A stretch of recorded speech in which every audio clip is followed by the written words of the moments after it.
Africa में एक बार बड़ा भयानक अकाल पड़ा। सब भूखों मरने लगे। जंगल के सारे जानवर सूख कर कांटा हो गए। जंगल में एक कल्प वृक्ष था। कहते हैं कि उससे जो मांगो सो मिल जाता था, लेकिन उसे उसका असली नाम बताना पड़ता था। कोई भी उसका असली नाम नहीं जानता था।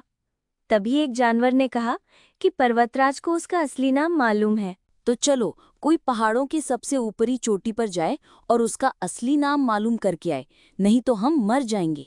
खरगोश सबसे तेज चाल वाला माना जाता था, सो उसे ये काम दिया गया। चलते चलते वो पर्वतराज के पास पहुंचा और बोला, हम भूखों मर रहे हैं, आप हमें कल्पवृक्ष का असली नाम बता दीजिए। पर्वतराज ने बता दिया, उबुंगलमा। खरगोश ने दौड़ लगाई, लौटकर सबको असली नाम बता दे। लेकिन वो कुछ ही आगे आया था कि चींटियों की एक बांबी से टकरा गया। उस टकराहट से वो लोटपोट हो गया, लेकिन संभलकर फिर दौड़ने लगा। सब बेसब्री से उसका इंतजार कर रहे थे। बोलो भाई, क्या नाम है? खरगोश ने कुछ दम लेकर कहा, ओ बूम बूम बूम। लाख कोशिश करने पर भी खरगोश पूरा नाम याद नहीं कर सका। सब लोग खरगोश पर बहुत नाराज हुए। अब एक भैंसा ने जाने की तैयारी की।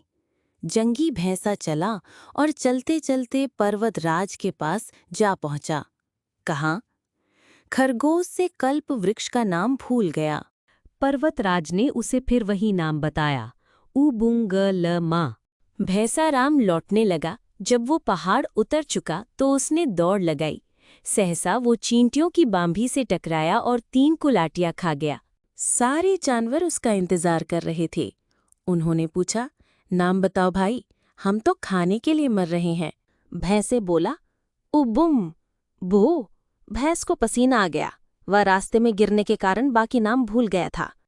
हमें मालूम था कि तुम किसी बात को याद नहीं रख सकते। अब जानवरों ने फिर सभा की और जंगल के राजा शेर को ये काम सौंपा। शेर अपने राजसी ठाट से चला।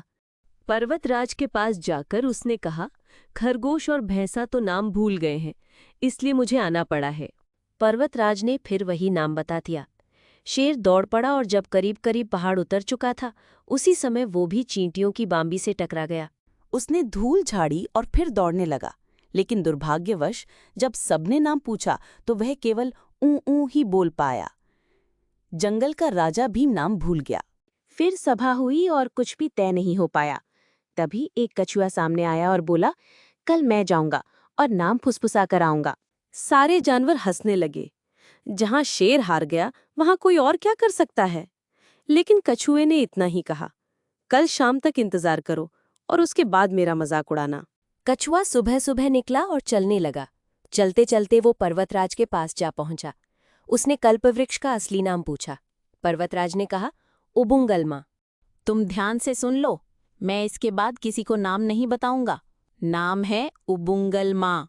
कछुए ने पहले कदम पर ही नाम बोला, उबुंगलमा।